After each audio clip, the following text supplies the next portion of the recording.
How much time do you spend every day working on your dream? In the last 90 days, how many books have you read?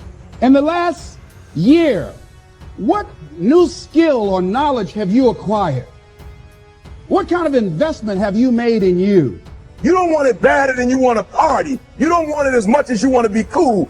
Most of you don't want success as much as you want to sleep. Some of you love sleep more than you love success. And I'm here to tell you today, if you're going to be successful, you got to be willing to give up sleep. There is no shortcut. There is no hack. There's no sweatless solution. You're gonna have to work. There is always weakness to work on. Always. A lot of them. Why would we allow ourselves to make easy excuses? Why would you allow that? Are you going to make today count? Because that's all you can control. And that's all that matters. It doesn't matter where you start, guys. It doesn't matter what talents you're born with. It's about where you finish. And this race isn't over. It's not over. You could still come in first in the marathon. But you gotta start today. You gotta start now. You have everything you have. Everything you need is inside you. But I realize that doesn't mean just because you don't think you're good enough, doesn't mean you can't be good. Doesn't mean you can't be great. Doesn't mean you can't carry on. But it's not going to always be like this. Your condition is not your conclusion. Nothing is impossible. So you have to decide before you leave, what's that first thing that's been impossible for you? I want you to attack it and overcome it. Because if you run from the adversity that you're going through today, you'll forever be at that level in which you're going through for the rest of your life. One day you'll look back on your life and appreciate the struggle and have nothing but gratitude for everything that happened along the way. And you come to recognize that in return, you're given the chance to earn the greatest edge of all, and one that can never be taken away. You have enough right now to change your life. You have enough right now to flip this world upside down. You have enough. You got enough power. You got enough anointing. You got enough grace. You got enough patience. You got enough gifting to make your money, get out of debt, get yourself together, and change everything about your world. Realize that you have the ability to make an impact. You have an opportunity to change that story in your head. Put yourself out there, because when you do, amazing things happen. The essence of life is growth. The essence of life is growth, to do the best you can. And here's what's interesting. Humans are the only life form that will do less than they possibly can. Humans are the only life form that will settle for less.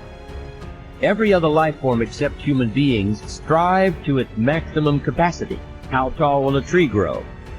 Approximately as tall as it possibly can. You never heard of a tree growing half as high as it could. No, trees don't grow half. Trees send their roots down as deep as possible, stretch their limbs up as high as possible, produce every leaf possible and every fruit possible. As a matter of fact, you never heard of a human physically growing half. We keep growing until we're done. Now that's the part of life we can't control. It's genetically coded. And that's probably why we keep growing till we're done. Because we can't control that part. It's the rest of our growing that we control. The growing of our mind, the expansion of our mind, that we can control. And that's what tends to get away from us. All life forms inherently strive to their max except human beings. Now, why wouldn't human beings strive to their maximum possibility? Here's why. Because we've been given the dignity of choice. It makes us different than alligators and trees and birds. The dignity of choice makes us different than all other life forms. And here's the choice: to become part of what we could be, enough to get by, or to become all that we can be. My best advice for you is to choose the all.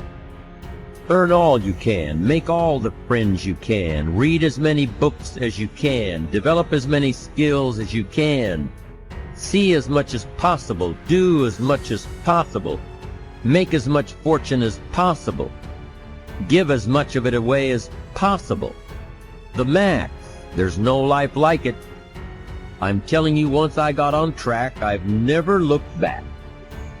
Pick up the challenge. Go for it.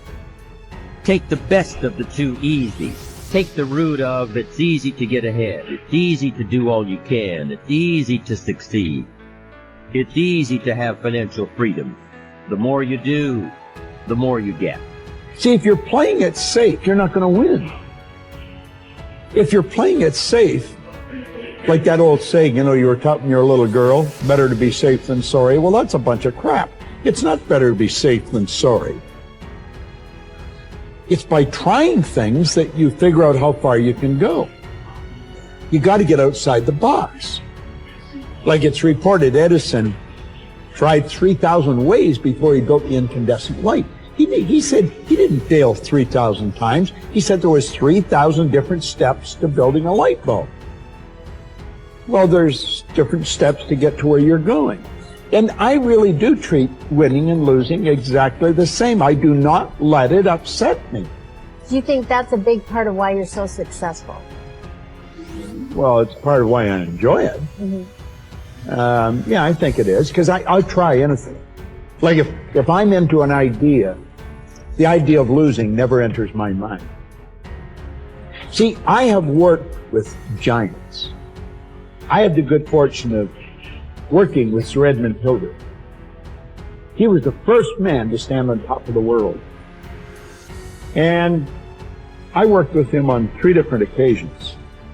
And the only difference in Ed Hillary and Bob Proctor is in his side. Now, he's gone now, but he was a big man.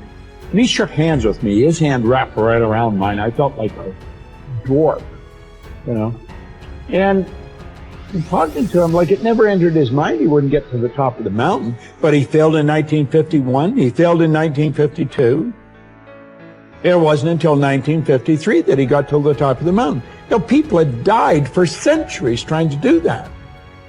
He said, I knew if I could see it in here, I could hold it out here. Stella Mann wrote that in a book. You can see it in your head, you can hold it in your hand. And that's right. And if you're not prepared to lose, you're never going to win, because you're always playing it safe. And there's no reward in that. Dare to go forward.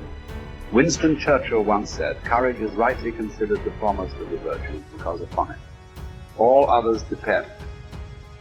Courage is the chief distinguishing characteristic of the true leader. It is almost always visible in the leader's words and actions. It is absolutely indispensable to success, happiness, and the ability to motivate other people to be the best they can be. Follow through on your vision. In a way, it is easy to develop a big vision for yourself and for the person you want to be. It is easy to commit yourself to living with complete integrity, but it requires incredible courage to follow through on your vision and on your commitment. You see, as soon as you set a high goal or standard for yourself, you will run into all kinds of difficulties and setbacks. Refuse to compromise. You will be surrounded by temptations to compromise your values and your vision.